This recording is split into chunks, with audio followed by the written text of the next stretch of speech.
भारत जो हमेशा से अपनी रणनीतिक चतुराई और सशक्त योजनाओं के लिए जाना जाता है, अब एक नई चुनौती का सामना करने के लिए तैयार है। दरअसल अमेरिकी टैरिफ के बीच भारत ने एक धैर्यपूर्ण और ठोस रणनीति बनाई है, जिससे वह न केवल चीन को पीछे छोड़ने की तैयारी कर रहा है, बल्कि अमेरिका के बाजार में अपने एक्सपोर्ट को भी जबरदस्त तरीके से बढ़ाने की योजना बना रहा है। और इस नई रणनीति में भारत 5 प्रमुख क्षेत्रों पर ध्यान केंद्रित कर रहा है, जो चीन के लिए खतरे की घंटी बन सकते हैं। और भारत अब चीन को घेरने के लिए पूरी तरह से तैयार है।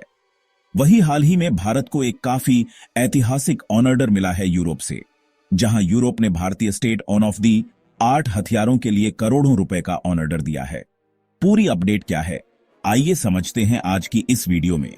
लेकिन आगे बढ़ने से पहले भारत ने चीन को घेरने के लिए जो तैयारी की है, उसके लिए कमेंट में जय हिंद जरूर लिखें। दरअसल जब से डोनाल्ड ट्रंप ने अमेरिकी राष्ट्रपति का चुनाव जीता है, चीन के लिए एक नई मुश्किलों की लहर आ गई है। ट्रंप के कठोर व्यापारिक फैसले, खासकर चीन पर भारी टैरिफ लगाने के संकेत चीन के लिए एक बड़ा संकट बन चुके हैं, जिसका सीधा असर होगा चीनी उत्पादों की कीमतों पर, जिससे उन्हें अमेरिकी बाजार में नुकसान झेलना पड़ेगा। लेकिन इस उथल पुथल में भारत एक नया खिलाड़ी बनकर उभर रहा है। दरअसल भारत की व्यापारिक दुनिया में एक नई और दिलचस्प रणनीति तैयार हो रही है, और इसका लक्ष्य है चीन को सीधी टक्कर देना। जहां federation of Indian export on organisation FIO अब अमेरिका को एक्सपोर्ट को बढ़ावा देने के लिए 5 प्रमुख सेक्टरों में अपनी ताकत झोंकने वाला है: इलेक्ट्रॉनिक्स, खिलौने, कपड़े, केमिकल और लेदर। यह वह क्षेत्र हैं जिनमें भारत अपने एक्सपोर्ट को तेजी से बढ़ाने की योजना बना रहा है। और देखा जाए तो ट्रंप द्वारा चीन पर लगाए गए भारी टैरिफ के चलते भारत के पास अब एक सुनहरा मौका है इन क्षेत्रों में अपनी स्थिति मजबूत करने का, क्योंकि सभी जानते हैं कि 20 जनवरी से डोनाल्ड ट्रंप अमेरिका के राष्ट्रपति पद का कार्यभार संभालने जा रहे हैं। और उनके पद संभालते ही वैश्विक व्यापार के समीकरण एक नई दिशा में मुड़ सकते हैं, क्योंकि हाल ही में ट्रंप ने ऐलान किया था कि वह कनाडा सक्रिय होने की जरूरत है। और भारत 5 महत्वपूर्ण सेक्टर इलेक्ट्रॉनिक्स, खिलौने, कपड़े, केमिकल और लेदर के लिए एक नई रणनीति तैयार कर रहा है, जो भारत के एक्सपोर्ट को नई ऊंचाइयों तक पहुंचा सकती है। इस रणनीति को न केवल सरकार का पूरा समर्थन हासिल है, बल्कि यह भारतीय एक्सपोर्टर को अमेरिकी बाजार में उभरते अवसरों का पूरा फायदा उठाने का एक अनूठा मौका भी प्रदान कर सकती है। इसी को देखते हुए FIO ने अमेरिका में भारतीय वस्तुओं के शुल्क मुक्त इंपोर्ट के लिए generalised system on preferences GSP को बहाल करने की मांग की है। और ऐसा इसलिए क्योंकि संगठन को उम्मीद है कि इससे लेदर, इस्पात और प्लास्टिक एक्सपोर्ट को लाभ मिलेगा। इसके अलावा संगठन ने सरकार से भारतीय एक्सपोर्ट्स को वहां प्रदर्शनियों में भाग लेने के लिए वित्तीय सहायता प्रदान करने का भी आग्रह किया है।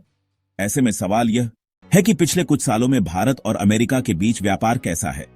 तो पिछले कुछ वर्षों में भारत से अमेरिका को एक्सपोर्ट में तेजी आई है, जहां साल 2017 से 2023 के बीच एक्सपोर्ट में 36.8 अरब डॉलर की वृद्धि हुई है। और यहां पर आपको जानकर हैरानी होगी कि भारत की ओर से अमेरिका को एक्सपोर्ट की जाने वाली चीजों के एक्सपोर्ट में काफी तेजी आई है, जहां सबसे ज्यादा तेजी स्मार्टफोन और टेलीकॉम डिवाइस में दर्ज की गई है। वहीं कपड़े, मोटर वाहन के कलपुर्जे, इलेक्ट्रिक ट्रांसफार्मर आदि जैसी चीजों का एक्सपोर्ट भी काफी बढ़ा है।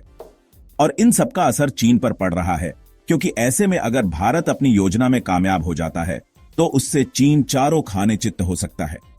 दरअसल ट्रंप ने भारत पर टैरिफ लगाने की कोई बात नहीं कही है, और ऐसे में अमेरिका में चीन का सामान महंगा और भारत का सामान सस्ता मिलेगा, जिससे भारतीय कंपनियां अमेरिकी मार्केट में अपनी पैठ बना सकती हैं, जिससे चीन का सामान महंगा होने से उसकी बिक्री में कमी आएगी, जिसका असर चीनी कंपनियों और चीन की अर्थव्यवस्था पर साफ दिखाई देगा। लेकिन दोस्तों, बदलते समय के साथ वैश्विक स्तर पर दुनिया भर के देशों की प्राथमिकताएं भी बदल रही हैं, जहां भारत समेत दुनिया के सभी देशों ने अंदरूनी और बाहरी सुरक्षा को लेकर आधुनिक तकनीकों का सहारा ले रही हैं। हालांकि अभी भी जमीन पर युद्ध करने के लिए सेना का सबसे कारागार हथियार MMG है। MMG हथियार कई विशेषताओं से लस है, जिसकी मारक क्षमता 2 किलोमीटर तक होती है, और यह दुश्मनों पर सटीक निशाना लगाने में सक्षम माना जाता है। और आपको जानकर हैरानी होगी कि MMG यानी मीडियम मशीन गन की मांग अब यूरोपीय देशों में भी बढ़ी है, जिसके मद्देनजर अब कानपुर की स्मॉल आर्म्स फैक्ट्री इस मांग को जल्द ही पूरा करेगी, जिसकी संख्या 2 लाख एमएमजी बताई जा रही है। गौर करने वाली बात यह है कि यहां पर कानपुर में स्थापित स्मॉल आर्म्स फैक्ट्री को करोड़ों रुपए का ऑन ऑर्डर दिया गया है, जो महज 2 साल के अंदर इस ऑन ऑर्डर को पूरा करके यूरोप को सौंप दिया जाएगा। दरअसल ग्राहक देशों की मांग थी कि यूरोप को ऐसी एमएमजी चाहिए जो 1 मिनट में 1000 गोलियां फायर करने में सक्षम हो। ऐसे में दुनिया भर के देशों की इस मांगों से लैस कर कानपुर की स्मॉल आर्म्स फैक्ट्री इस ऑन ऑर्डर को पूरा करेगी। खास बात यह है कि 2000 एमएमजी ऑन ऑर्डर को पूरा करने के लिए रक्षा मंत्रालय की ओर से भी काम शुरू कर दिया गया है, जिसे अभी तक का यह सबसे बड़ा ऑन ऑर्डर माना जा रहा है। और अगर आपको नहीं पता तो बता दूं, यूरोपीय देशों के साथ दिसंबर 2023 में एग्रीमेंट साइन किया गया था, जिसमें 225 करोड़ रुपए का ऑन ऑर्डर कानपुर के स्मॉल आर्म्स फैक्ट्री को मिला है, जो फैक्ट्री के लिए सबसे बड़ा ऑन ऑर्डर बताया जा रहा है। लेकिन गौर करने वाली बात यह है कि एमएमजी का ऑन ऑर्डर देते हुए यूरोपीय देशों ने कई शर्तें रखी थी, जिसके तहत यूरोपीय देशों को ऐसा हथियार चाहिए था जो महज 1 मिनट में 1000 गोलियां फायर कर सके। यहां पर इस गन का वजन सिर्फ 11 किलो होगा, जिसे जमीन पर चलने और लंबी दूरी तय करने में जवानों को कोई असुविधा ना हो। इसकी मारक क्षमता लगभग 1.8 किलोमीटर होगी और इसके लिए एशिया समेत कई अन्य देशों से भी संपर्क साधा जा रहा है। यहां पर एमएमजी के एक्सपोर्ट के ऑर्डर को पूरा करने के लिए काम तेजी से किया जा रहा है। इसके लिए 3 वर्ष का समय निर्धारित किया गया है और यही एग्रीमेंट यूरोपीय देश से तय हुआ है। ऐसे में जल्द ही इसे बनाकर ऑर्डर भेज दिया जाएगा। इसके अलावा अन्य आधुनिक हथियारों के लिए भी कई दूसरे देश संपर्क में हैं। ऐसे में सवाल यह है कि क्या यह कदम भारत को वैश्विक हथियार व्यापार में नई शक्ति बना देगा? वैसे आपको क्या लगता है, क्या भारत इस कदम से आगे बढ़ पाएगा या नहीं? कमेंट बॉक्स में अपनी राय जरूर दें और भारत से जुड़ी इसी तरह की अपडेट पाने के लिए चैनल को सब्सक्राइब अवश्य करें। जय हिंद।